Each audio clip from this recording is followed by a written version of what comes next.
I very much want to thank Senator Dodd for coming this evening. He has missed a vote or not? You missed a vote to come, or? Missed a vote. Missed a vote, okay.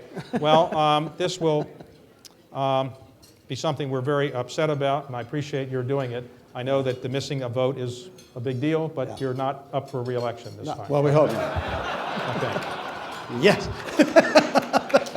So what we're going to do is I'm going to introduce Senator Dodd. He's going to make some remarks, and then I will have a chance to question him, and then you'll have some chance to do so as well. So, Senator Dodd was born in Connecticut, but raised partly in Washington, D.C. He went to Georgetown Prep in this area.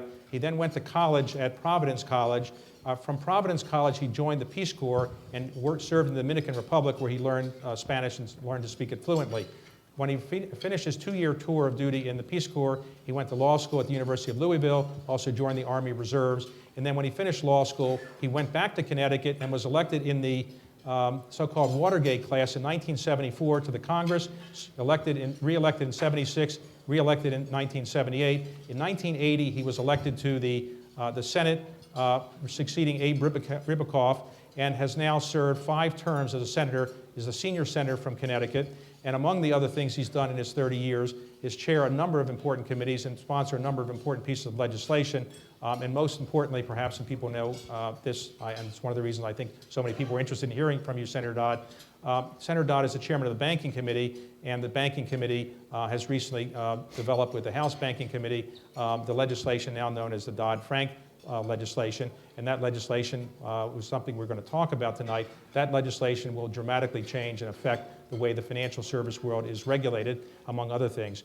Senator Dodd's also been very actively involved in health care, and when Senator Kennedy was ill, Senator Dodd took over the Health Committee and basically did the function of Senator Kennedy in trying to get the health care bill through that committee and ultimately through the Senate and the Congress, and so he was serving double duty at that time. Senator Dodd has chosen not to run for re-election.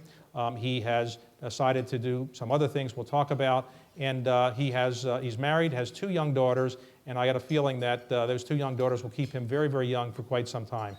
So without any further ado, my pleasure to introduce the chairman of the Senate Banking Committee and the 8th ranking member of seniority in the United States Senate, Senator Dodd. Thank you very, very much. Thank you. Thank you. Well, thank you very, very much. And thank you, David, for that very generous introduction. The vote that I missed was to nationalize private equity companies. I hope that... I don't know how it's going up there, but which way probably just a 1-vote margin will decide the outcome of that. Well, which way were you going to vote? Let's see how I'm treated here, David. Which questions? I love David's introduction. Thank you, David. Sometimes the introductions go longer than your remarks. Maybe the case this evening. I'll try and keep this brief. You've been very patient. And actually, the only vote I'm missing, and I hope this does carry, is the vote to adjourn, which would be nice. I know a lot of people across the country would hope that would occur this evening, so we'll be out of business as of this evening. But let me get a little news for you, because one of the things we're going to do this evening, and I'm very appreciative of Harry Reid and Mitch McConnell, is we're going to vote tonight to confirm the 2 members of the Federal Reserve Board. So we'll get both Janet Yellen and Sarah Bloom Raskin on the Federal Reserve Board this evening. And as Ben Bernanke said, I need them. I don't even have enough people to have a bridge game at the Federal Reserve. So he's going to have a complement to deal with potential 13.3 problems that those of you who follow those issues will be able to deal with. I love introductions. I wasn't sure how long David was going to go in that gracious introduction, but I sort of collected introductions of political figures over the years, and my favorite introduction ever given of anybody in public life. Years ago, William Howard Taft had retired from public life and was given a rather sumptuous dinner, elaborate dinner, at the Waldorf Astoria in New York. And Taft, as of course I recall, was not only the only individual in our country who had ever served as both Chief Justice of the United States Supreme Court and President of the United States. He was also a towering figure physically. For those of you who've seen photographs, he was about 6'6", weighed some 350 pounds. The master of ceremonies, David, that evening was a colorful United States Senator from the state of New York, Chauncey Depew. And Chauncey thought of himself as a rather glib and clever fellow and went on at some length to introduce Taft. Give you an idea how things have changed. Chauncey was not only the senator from New York, he was simultaneously the president of the New York Central Railroad. No conflict there, I'm sure. That's how he did his business. Chauncey completes this introduction of Taft by saying, "It now gives me a great deal of pleasure to present to you a man who is both pregnant with integrity and pregnant with courage. Well, of course, the crowd roared its approval, gave Taft a standing ovation, waited for the noise to subside. Taft slowly made his way to the podium. The crowd was reseated, and Taft turned to the audience and he said, if it is a girl, I shall call her integrity. And if it is a boy, I shall call him courage. But if, as I suspect, it's nothing more than gas, I shall call it Chauncey Depew this evening. So when you hear these wonderful introductions, it's like, anyway, I'm delighted to be with you this evening, and I thank David very, very much for extending the invitation. The one thing he omitted from the CV was that, along with Roger Sant, we serve on the Board of Regents at the Smithsonian. I'm a congressional regent, and will be terminating my service in a few weeks. But I've enjoyed immensely my work on the Board of Regents that Roger chaired for so many years, and that David has joined us on. So in addition to the kind invitation to be with you this evening, I look forward to your questions and comments. And I'm going to keep these remarks very, very brief, because as I've been told, it's far more interesting, I think, the Q&A back and forth, which you may find more interesting, because I presume many of you have followed all of this events over the last several years. And very briefly, just to give you a backdrop of sort of how I ended up in this. David's correct. I ended up sort of accidentally in all of this. There's not a meritocracy, as you know, in the Senate. You just have to outlive everybody else and survive them longer, and you can move up in the chain. And obviously the events with Paul Sarbanes retiring from public life. Joe Biden was either elevated or demoted, depending upon how you look at the vice presidency. And of course, tragically, my great pal and friend, one of the great human beings that I've ever known in my life, Ted Kennedy, gets ill and passes away. So I ended up, in effect, sort of acting as the acting chair of both the Foreign Relations Committee and the Labor and Pensions Committee, where the health bill came out of. And then, of course, the chair, beginning in January of 2007, of the Banking Committee with Paul Sarbanes' retirement. And of course, the events unfold in 2007. And despite the efforts, in fact, now ample evidence of the awareness that this, particularly the problem with the residential mortgage market, was beginning to really grow. In fact, a lot of people think that had we stepped in earlier in 2007, we might have at least put a tourniquet on the problem, and it might not have metastasized into as large a problem as it became. Events really unfold beginning in March of 2008. And I'm going to abbreviate all of this for you, but the Bear Stearns matter over the weekend of St. Patrick's Day weekend of 2008.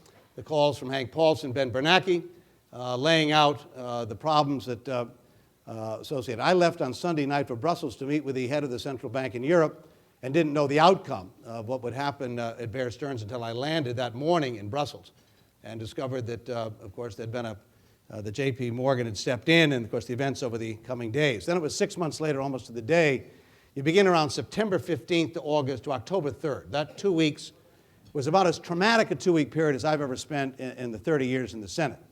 The evening, I suppose, more than any other evening that will be etched and burned in my memory forever, was the evening that Hank Paulson and Ben Bernanke came up and asked the leadership of the House and the Senate, Republicans and Democrats, to meet in Nancy Pelosi's office.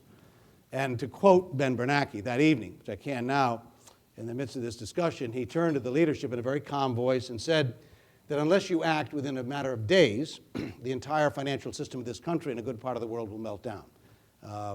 And needless to say, the oxygen left the room entirely, with having the most important central banker in the world, not for speech purposes, but merely to let us know what he felt was the situation unless we moved. And obviously, those next 2 weeks were dramatic. We had the country reacting, and understandably so, with fury over the notion that a $700 billion check would be written. And as Hank asked for it on 2 days after that meeting on September 18th, he asked that he be given the authority to do what he needed to do without any committee, any court intervening. Needless, the country reacted very negatively to something of that excessive. And so for the next 2 weeks, we tried to write some parameters around that legislation in order to get it through October 3rd by a vote of 75 to 24. The Senate voted to approve that the Emergency Economic Stabilization Bill. And on October 3rd, I think on October 1st or September 29th, October 3rd, the House voted and the President signed it law. I know it's been controversial. I happen to believe that had we not acted, and I'll go to my grave believing this, put aside all the things we might have done differently around it, but given the time constraints we were operating under, had we not acted, I do believe that we would have been in deep, deep trouble, in a very different situation, as bad as things still are for an awful lot of people in this country, had we not acted. And that evening, we were only about 30 days away from a national election. And there were members of the United States Senate that evening who voted from their seats, as I asked the leader to do so, given the import of that particular vote, who voted for that proposal, knowing full well it would cost him a seat in the Senate, and did so anyway.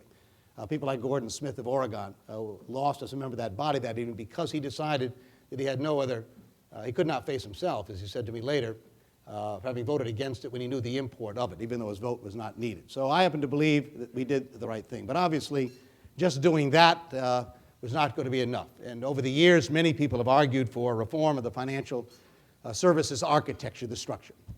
And so we began the process of trying to put a comprehensive bill together.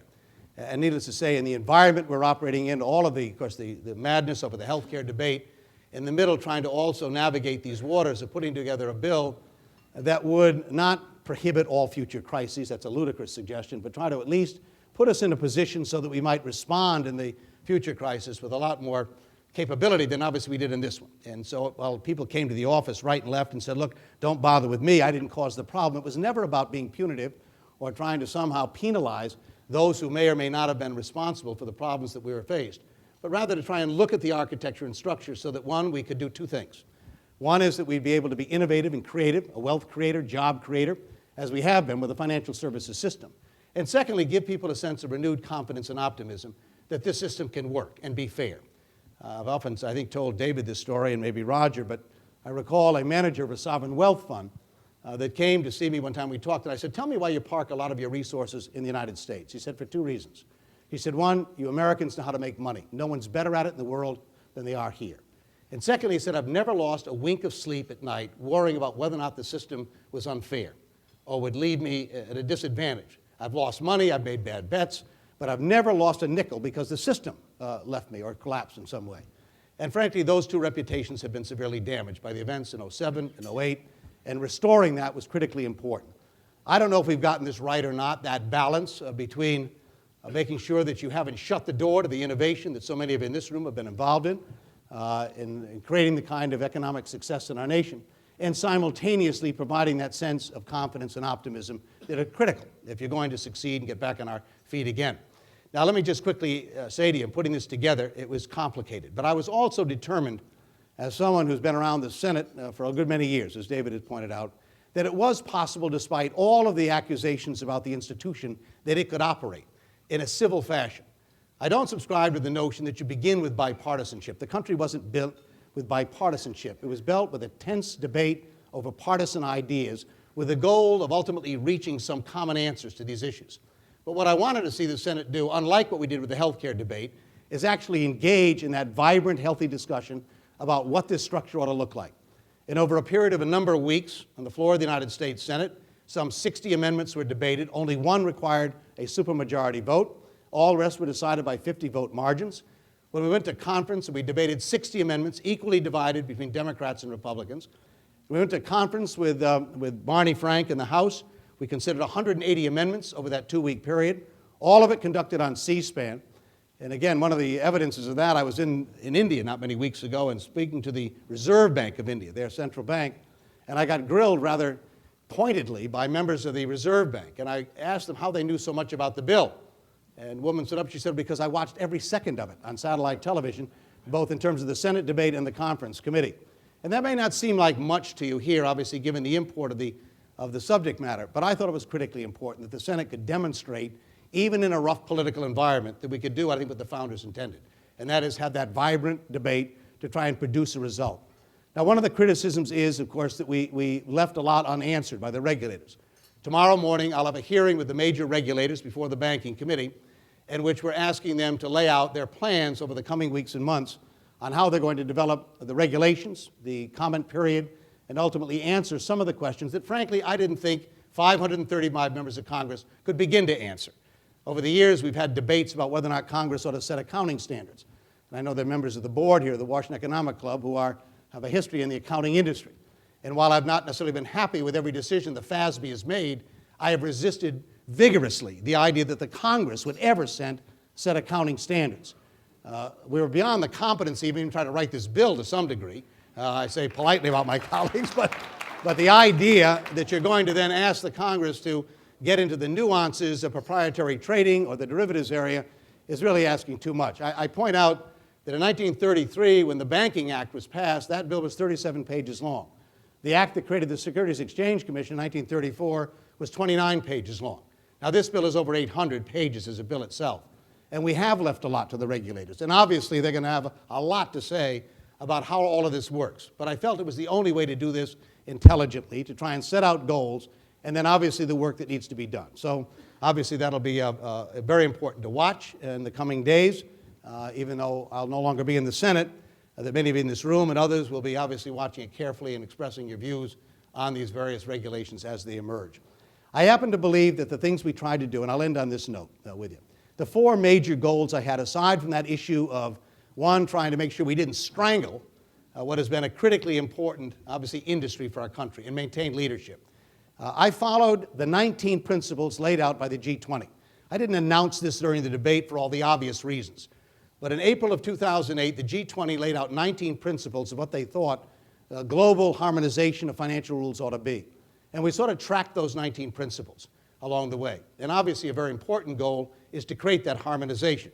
And I think the G20 meeting in April in Seoul, I think will be a great step forward to advancing that cause. The Basel meetings of a few weeks ago, setting capital standards, I thought did a good job by and large.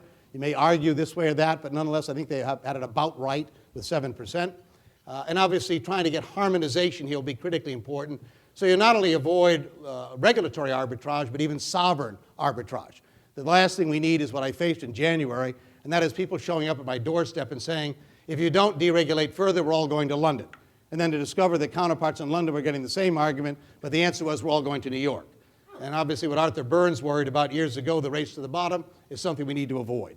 And it's in our interest as a nation, as well as those of you involved in this industry, that there be that sense of harmonization. It's in your interest to do so.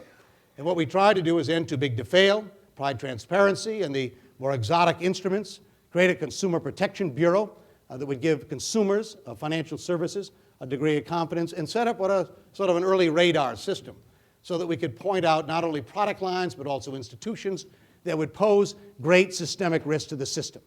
And obviously we'll have to wait, let's assume the regulations emerge well, to see how well this actually works. And I'd be a fool to suggest in front of you this evening we've written a perfect bill or that it's going to work as well as all of us would like to.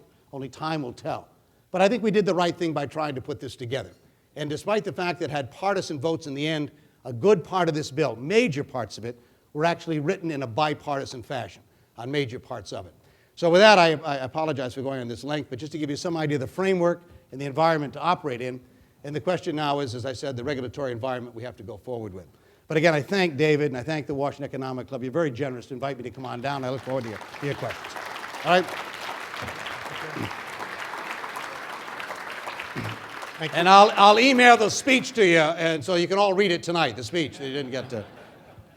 So, you're obviously enthusiastic about what you've done in the Senate, and you're obviously very knowledgeable about financial service matters. Do you have any regrets about deciding not to stay in the Senate? No, none whatsoever. I say this, I look clairvoyant, actually, in having made the decision in January not to run. And let me tell you, it was a hard call in some ways. I love the work. I enjoy the institution. I like the members I serve with.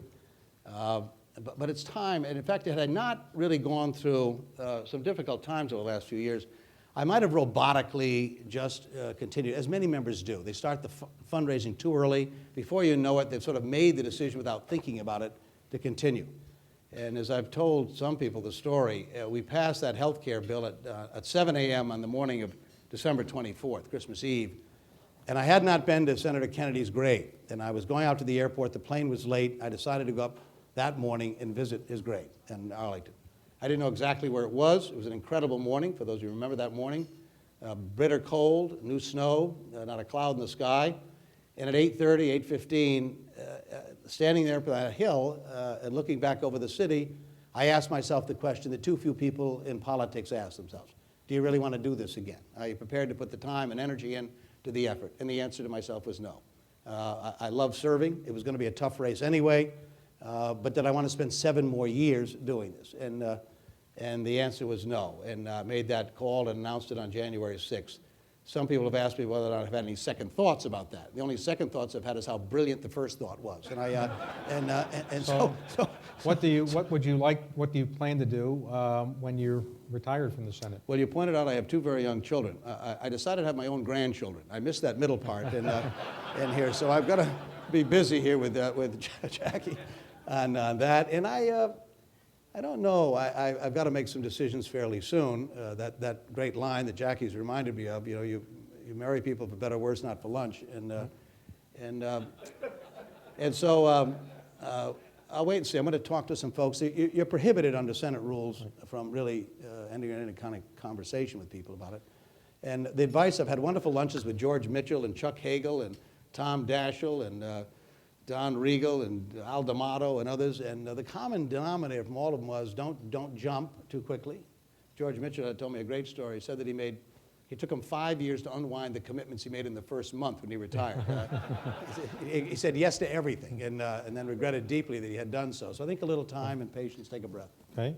So when talking about back to the legislation for a moment, what is it like to negotiate against Barney Frank in a conference committee on C-SPAN? Is that something you would do again on C-SPAN? And well, first of all, actually, Joyce, Barney's smart and he's funny, got a great sense of humor. I used to tease him all the time because the Republican mantra on this debate all the time was Fannie and Freddie. And I used to warn Barney, I'd say, Barney, you don't have to rise to the bait every time they bring it up. And it got so at the wee hours of the morning, invariably at a dull moment, someone would bring up Fannie and Freddie. And sure enough, Barney would go on for an hour about Fannie and Freddie and rise right to the bait every time. But he was very, very good. And we had 42 members in that conference committee. And obviously, it's when you're dealing with something of this complex, and you're not only dealing with your colleagues there, but also obviously stakeholders, a White House, and issues that aren't necessarily, I mean, one of the great issues is how do we have a better literacy level in financial services? And I'm a great believer that we ought to begin in elementary schools with basic math courses, teaching people how to balance a checkbook or how to understand what debts are. And you got to begin that early on if you're going to succeed in this. And to a large extent, one of the banking committee benefits of being on the banking committee for years was, unlike the Foreign Relations Committee or the Armed Services Committee, where everybody thinks they could be Secretary of State or should be Secretary of State or Secretary of Defense, banking for most members of Congress is such an arcane subject matter that when you would arrive to the floor with a bill, if you had relative unanimity in the committee, you'd arrive and the only question you'd ever get was, is it okay, basically. I mean, and so it was much easier, in a sense, to get things done because most people didn't really follow the issues that carefully. well, this bill, as you pointed out, is 800 pages. Some people have said it's 2,200 pages. Where does that number come from? I don't know. But it supposedly mandates 60 studies and 240 sets of regulations. How can you really know how it's going to be implemented, or can anybody really know how it's going to be implemented and what the real impact will be? Well, it's a great question, and the point in the remarks. Again, this was, as I said, you're really asking people to get into the subject matters as we did on proprietary trading and 716, on derivatives and credit default swap, all the other things that were complicated.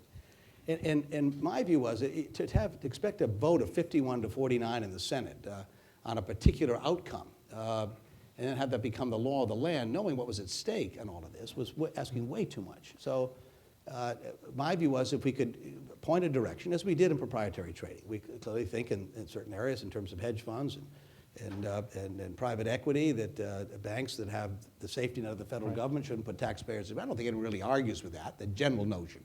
But obviously there are examples where proprietary trading is important and critical. So what votes am I going to have on the floor of the Senate to get that nuanced in that debate? And my view was it was dangerous to do it. So if we could basically state a broad goal, I think Paul Volcker had it basically right, and then outcome what you'd like within a time frame, what you'd like an answer to be, and then ask the people who spend their lives doing this with a public commentary period and the ability to then provide the nuances that are necessary so you come out with a reasonable conclusion. And I didn't know how else to do this. Otherwise, it was going to be, I think, dangerous to leave it open that way. So the studies and and leaving to the regulators was the only way I thought we could responsibly respond, David, to the situation. Now, let's suppose the Republicans were to gain control of the House and maybe at some point the Senate. Do you ever fear that this bill will be undone by a future Congress, or you're not worried about that? Well, it could be, obviously, and that depending on what happens, if you wonder, I think it's some peril. I mean, what I suspect if I ask most of you in this room, there are a lot of things you'd like to see, but I think one theme that would probably run through each and every one of you is what you need is certainty. You'd like some certainty. What are the rules? How does this operate? I think the last thing we want to go through at a time we're just beginning to come out of this is a lot more uncertainty. All of a sudden undoing everything and then questioning what is going to replace it. Where are we going with all of this? Right.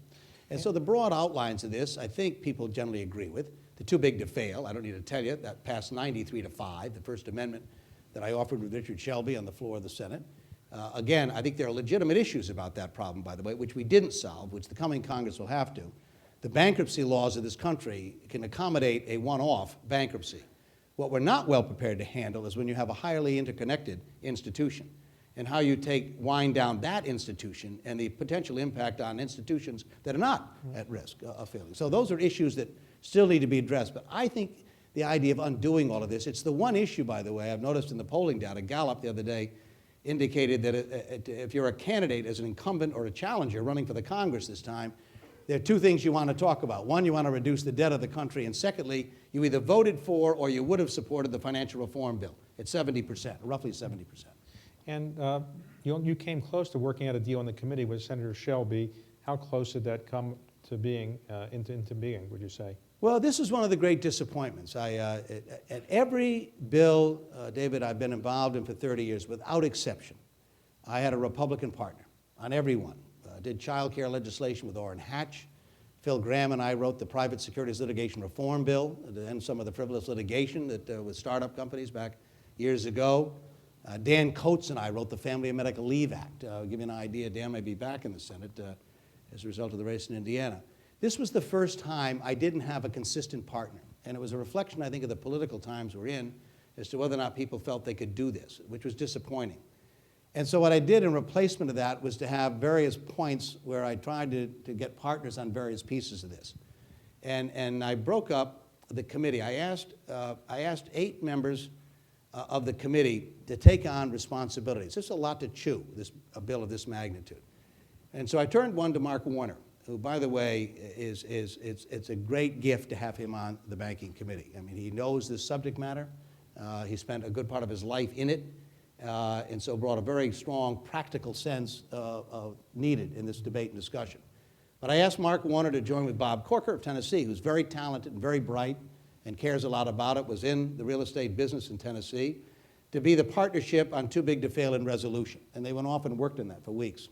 I asked Judd Gregg and Jack Reed to work on the derivatives section, and they spent weeks doing it as well. And then I asked Chuck Schumer and Mike Crapo. And Mike's tremendously bright, and Chuck with a lot of energy to work on the governance issues. And Richard Shelby and I left the consumer piece to ourselves. And as a result, they resolved a lot. Not everything got resolved. But it was it gave people a sense of being vested in outcome and spending the time and listening, not just in the hearings we held, but all the informal conversations. Literally hundreds of people from the private sector, from the financial services sector and others that came up and spent literally hours with these staffs and members talking through these issues and how it could work. So I would have loved to have had a partner all the way through, but I ended up having to have partners at various stages of this to get the job done. And the Volcker Rule, so-called Volcker Rule, are you happy with the way it ultimately came out? Because some people say it has a fair number of loopholes and therefore it doesn't really implement what Paul Volcker's real vision was. Well, it does basically. I mean, that I mentioned earlier in terms of what it sort of prohibits, and I think again there may be others who object. I think there was the basic idea behind it. I think is sound. But I think the fact that people like Goldman Sachs and others are already sort of shedding those parts and divisions of their own businesses indicate of people sort of stepping up and moving on it. As I said earlier, David, I think what we ended up with was both substantively correct. And it was what I could politically do as well. People have asked me, well, this de minimis piece of this thing, why did you end up with 3%? Well, I'd love to tell you it was because I sat down with 20 economists, and that was the number they came up with. What happened was I had some wanted 10, some wanted none. 3 got me 60 votes. That's why we ended up with 3. Okay. And that's when you try to get a bill through, and this is... Well, that seems logical. But, so let me ask you, in your 30 years in the Senate, would you say, as you leave the Senate, that this is the bill that you're the most proud of, or what would you say you're the most proud of having done in the Senate? Well, first of all, at about 3 in the morning, Congressman Ken Jaworski in the conference committee proposed that the bill be called the Dodd-Frank bill. There was one objection to that, mine. This could turn out to be Smoot-Hawley, at some point. Now, for those, and 50 years from now. there'll be people screaming about who is this guy Dodd and Frank that passed this. So I'm not excited about having your name on a bill. I think it's getting it done, and it's well, it's obviously very important, and my hope is it does what we all hope it'll do. That it'll strengthen our country and put us on a solid footing. Okay. Nothing would make me prouder that ultimately that's what occurs from all of this. And obviously it's early yet to tell that. Yeah. But I would tell you as well that if you ask me what cluster of issues that gave me the greatest satisfaction during my 36 years, obviously in the House and the Senate, it was the issues around children. The first thing I did in 1981 when I arrived in the Senate is I formed a children's caucus with Pat Moynihan and Arlen Specter, Bill Bradley, and others. There was a caucus for every imaginable constituency in the country, except for 1 out of 4 Americans who were children.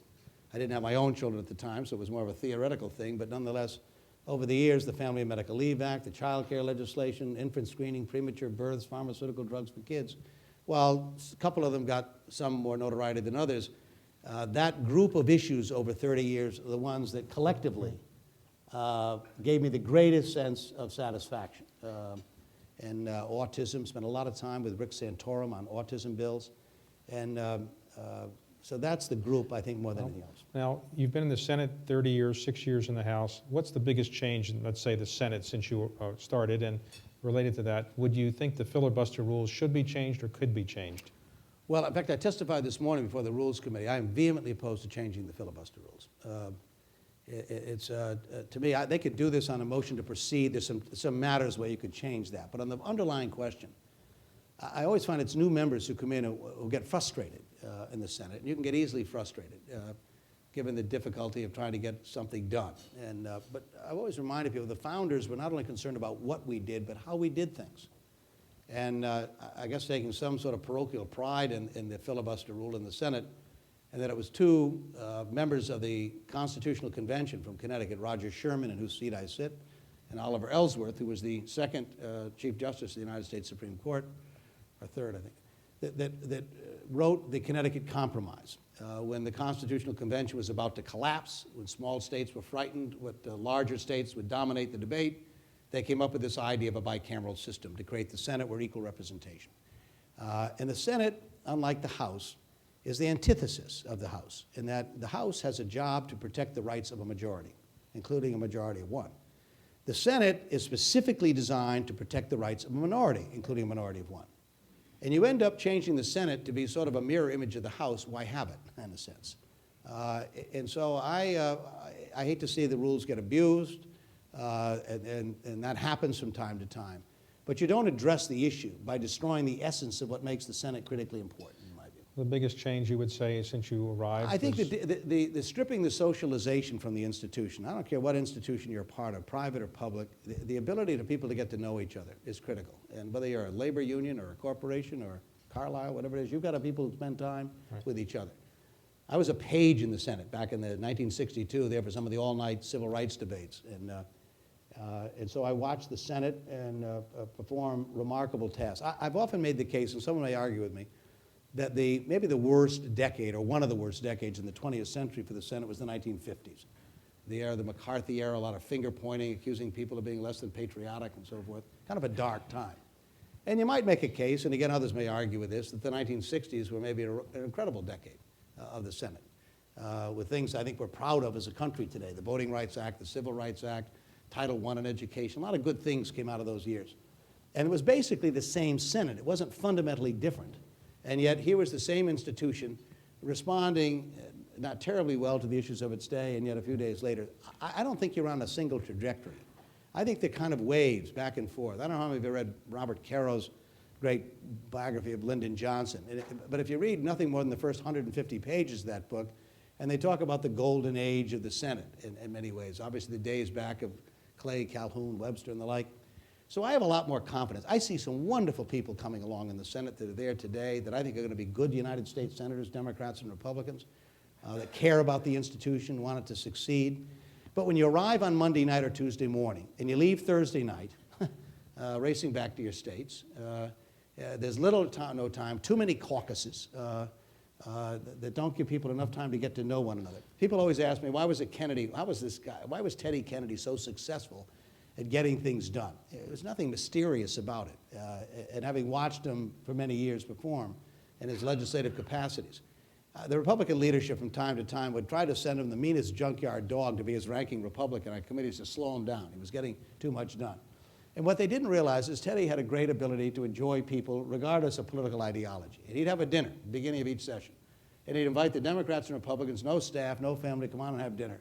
And he'd ask each member what they cared about, what they'd like to do over the next Congress and the Senate, and particularly the person sitting next to him on the Republican side. And you ask them what they'd like to do, what they care about, what they'd like to see done differently, and he'd say, well, let's do it. Let's figure out a way to work together and get it done. And so even people who went over prepared to try and stop things, when someone's willing to work with you and to make things happen and develop those relationships, you can accomplish a lot. Your father served in the Senate from 1959 to 71, Right. and what did he tell you about the Senate? Did he enjoy the Senate? You, Well, you wrote a book about your father subsequently. Yeah, well, I did. He was, because the seminal event in his life, he was 36 years of age and was asked by Robert Jackson, who became sort of a father figure to my father, to go over and do the interrogation of the initial 21 defendants at Nuremberg in the summer of 1945. And by December of 45, had taken over the entire prosecutorial team for the United States for Jackson. Became his assistant, and then spent the next year and a half. But he did something that wouldn't happen today. He wrote my mother every single day, 12 and 14-page letters, 400 of them, which I didn't know existed until a few years ago. And I decided, because my parents had passed away years ago, that they were such, first of all, they're great love letters. I first read them, I said, who the hell is this guy talking about my mother this way? I was, and then realized I'm one of 6 children. There was obviously more going on than I don't want to admit. But you're the 5th of the 6, so you must be... I came along in that. But they're also their great history. I mean, his observations about the defendants from Goering and von Schirach and Speer and the likes was great history, but also great lessons. I mean, he made us, we had to sit around and memorize things at the table growing up. And one of the things we had to learn was Robert Jackson's opening speech to the Nuremberg trials. And it really was Jackson was a great writer, despite he didn't graduate from college or law school, and maybe the best writer on the Supreme Court in the 20th century. And the line was that we had to learn was that 4 great nations, speaking about the French, the British, the Soviet Union at the time, and ourselves, that 4 great nations, stung with injury and flushed with victory, stayed the hand of vengeance by voluntarily submitting their captive enemies to the judgment of the rule of law, the greatest tribute that power ever paid to reason. It's a great sentence, capturing this notion that despite the temptation to line people up, as Churchill wanted to do, and just execute them, that it was responsible for the deaths of 55 million people, 6 million Jews who were incinerated, 5 million more lost their lives. My father, Robert Jackson, a handful of others, Ben Rosenthal, who was a speechwriter for Roosevelt, and a handful of others said, no, we're different. And this war was a lot more about than just property and territory and treasure. It was about values. And so for that, his experience from that was, everything else was affected by that. The rest of his life. He enjoyed being a senator. He did, I think he got frustrated with it, and he had a tough ending. He had a very tough ending. He was censured by the Senate in the last couple of years of his life. I think it killed him, killed my mother. I had several siblings of mine when I first ran for public office that wouldn't want to talk to me for almost a month, that I was going to get involved in public life again in the family. And had a hard time with that. When you joined the Senate, you were a member of the Watergate class. There only, I think, 3 members are left, or maybe less now. But you became very close to Senator Kennedy. He was 10 years older than you or more. How did you become so close to somebody in a different age group? And was he your closest friend in the Senate? He was the closest friend. And a lot of you people in the room, I think, probably knew Teddy, and because he was around the city for so long. He cared passionately about things that he fought for. I mean, I remember in times when there were no one else around, and he would speak as passionately and as eloquently about people struggling. I think what happened in his own family, his sister, who suffered as a result of mental disabilities, watching his son Teddy go through a cancer operation and realize that the protocols and trials and medicines that were available to him were not available to others, and motivated him to care as much about that issue as he did. He had a great empathy. He genuinely liked people, even people he fundamentally disagreed with. It was hard to dislike him. And so he was great company. He was a great loyal friend. I mean, I know that isn't terribly, as Harry Truman said, you want a friend, get a dog in this town, but Teddy, I remember once a great pal of mine that I go through that Jesuit boys' school here in Washington passed away a number of years ago, and a great friend of mine. And I was asked to give the eulogy at his funeral. And I'm standing up to give that eulogy, and I looked in the back of the church, and there in the very back pew was Teddy. He'd never met this guy in his life, but he was a friend of mine, and that was good enough for Teddy. And all of us in our life ought to have 2 or 3 people like this in your lives that are that good a friend. And so aside from all the politics and other views, great human being.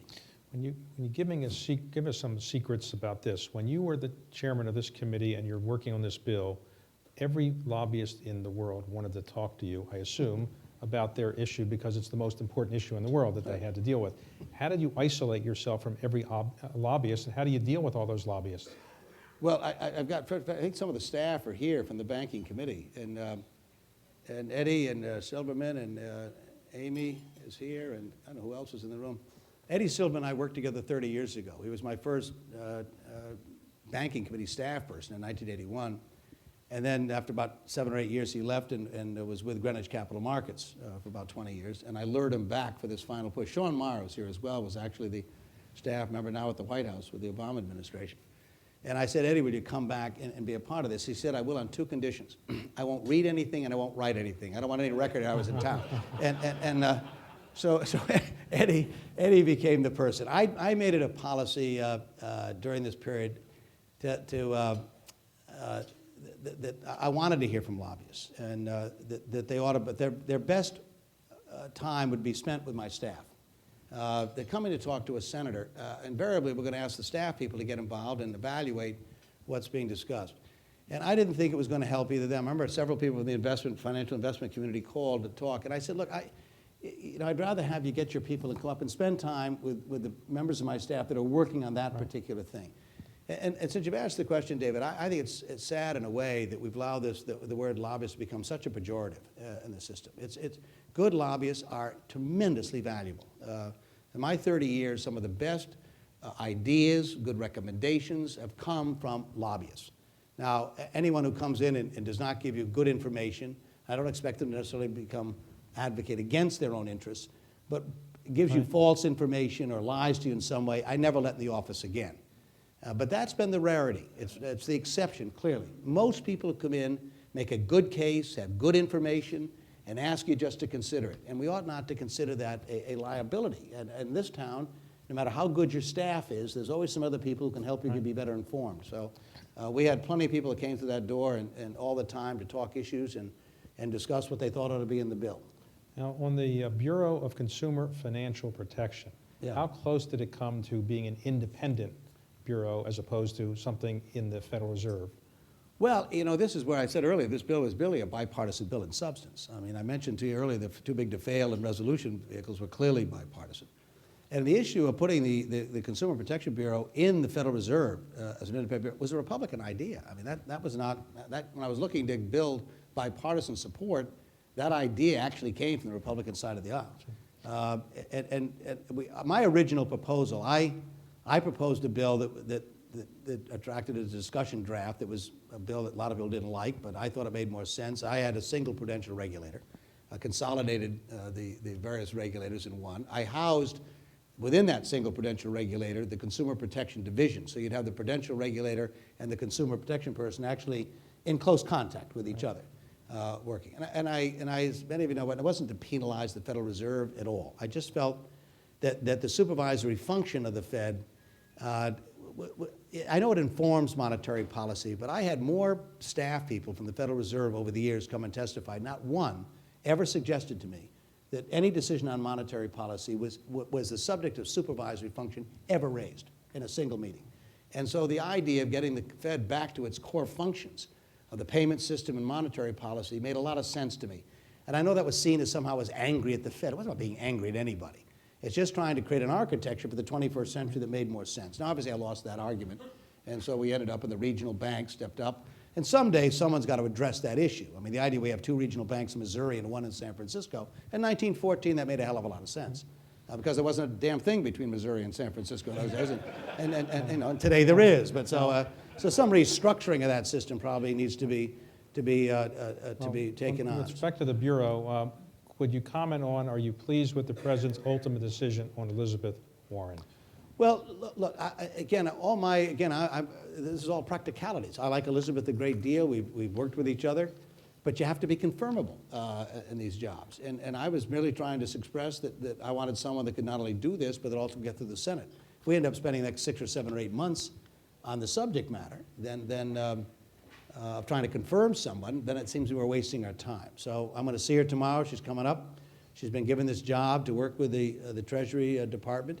But I believe the administration is going to name a director fairly soon, probably after the election, to come in and do this. I think Elizabeth can be very helpful on this.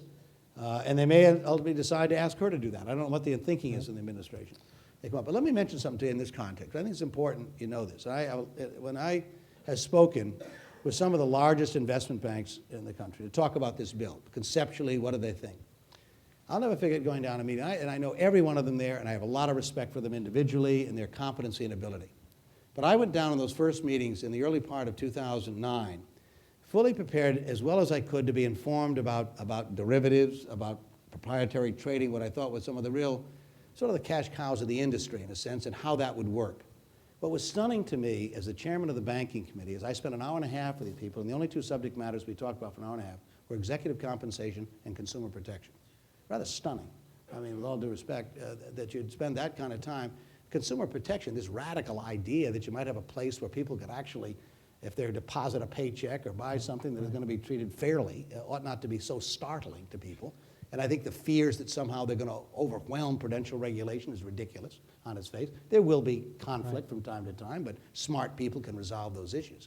And executive compensation, the idea that in the midst of all of this, that was the dominant subject matter, I found rather surprising. But in executive compensation, the bill, you didn't really deal with real constraints. You more or less left it to the regulators. Well, not only that, but left it to shareholders too, and you've got to be more than just a casual shareholder and so forth. I mean, these are the owners of these public companies, and the idea of having more say in those issues makes some sense to me, and they ought to be performance-based. That's, in my view, that's I thought how the country operates. You do well, you get rewarded for it. You don't. What's stunning to a lot of people is there wasn't the sense as well. I mean, that $700 billion that people voted for and the country reacted to so negatively. At some point, some expression of a gratitude to the American taxpayer for stabilizing this country financially might have been welcomed, and there wasn't much of that. And again, it wasn't going to resolve everybody and make everybody happy, but that disconnect between what was happening to people, where retirements were wiped out, homes are being foreclosed, still are to this day, kids' parents' ability to educate their children being devastated, and some notion, as I think most people who are knowledgeable realize, that what we did was incredibly important, and that September, that 13 days in September, and some expression of appreciation that taxpayer in this country wrote that check. Now, we're getting the money back, and it's all working well. But the absence of that in all of this always sort of was breathtaking to me in some way. And I don't mean that it would be, go over the top, but some way to say that to people, I think would have done an awful lot to say to some of the voices out there, this is an audience that cares, understands it, and appreciates what people have done. Well, on losing money, in the bill, you increased the amount of protection from FDIC, I think from $100,000 to $250,000. Right. But to be realistic, no bank was allowed to fail, and customers lost their deposits before.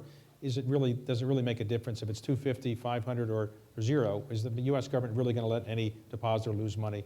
Well, we shouldn't. And again, the 250, when Sheila Bair, who I have a great deal of respect for, and it was terrific in a lot of this, by the way, has been a very, very good regulator. Obviously, the case of going above 250, I just felt the optics of asking for more than that might have been a difficult sell for people in the midst of everything else, and we said it.